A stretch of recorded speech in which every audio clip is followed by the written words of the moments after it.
पंडित नेहरू उन्हें सोने भी नहीं देते और जीने भी नहीं देते।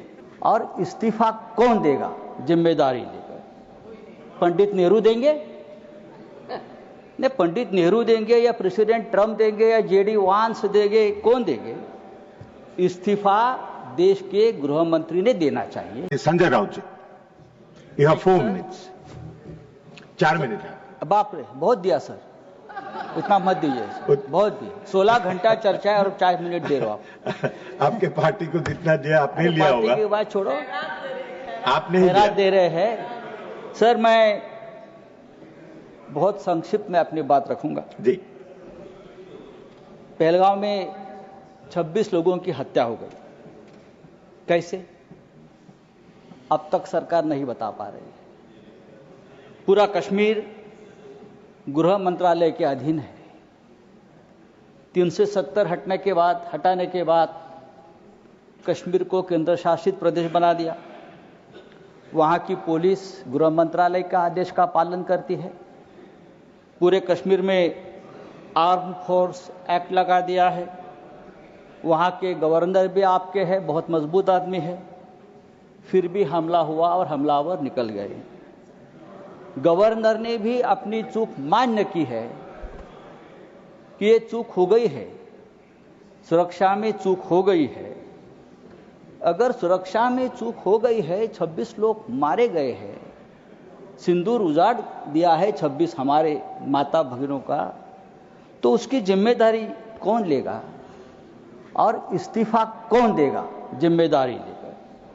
पंडित नेहरू देंगे? नहीं, पंडित नेहरू देंगे या प्रेसिडेंट ट्रंप देंगे या जेडी वांस देंगे? कौन देंगे? इस्तीफा देश के गृह मंत्री ने देना चाहिए, ये उनकी जिम्मेदारी है सर।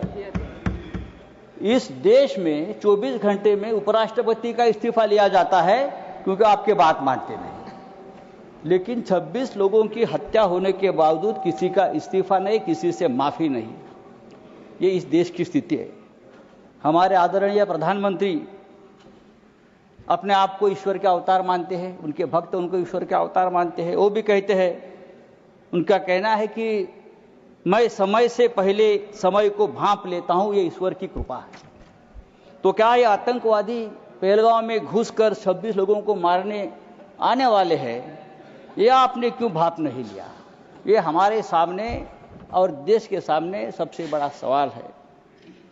मैं कांग्रेस के हमारे जो नेता है उनसे कहना चाहता हूं, मेरे बाजू में बैठे हैं, कि यहां कल से मैं जो बड़े बड़े भाषण सुन रहा हूं, चाहे राजनाथ सिंह जी हो, चाहे हमारे विदेश मंत्री हो, चाहे नड्डा जी हो, सबको पंडित नेहरू की बहुत याद आती है। पंडित नेहरू हो, सरदार पटेल हो, भूतकाल में बहुत घूमते हैं आप लोग। पंडित नेहरू उन्हें सोने भी नहीं देते और जीने भी नहीं देते। सरदार पटेल की भी याद आती है।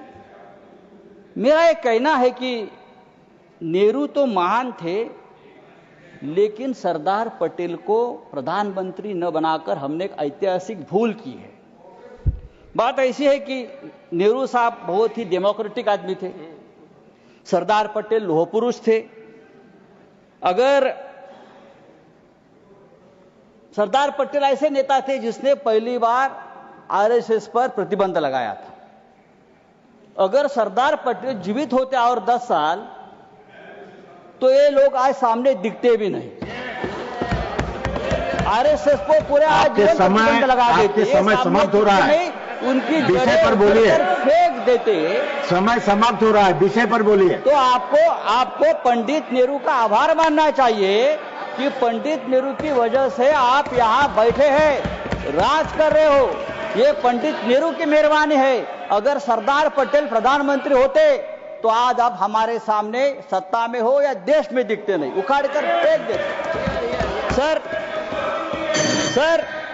नहीं सर, सरकार ने आपका समय समाप्त हो गया। मैंने बोला था आपको, लेकिन आप उलझे हुए थे। मैंने आपको बोला था।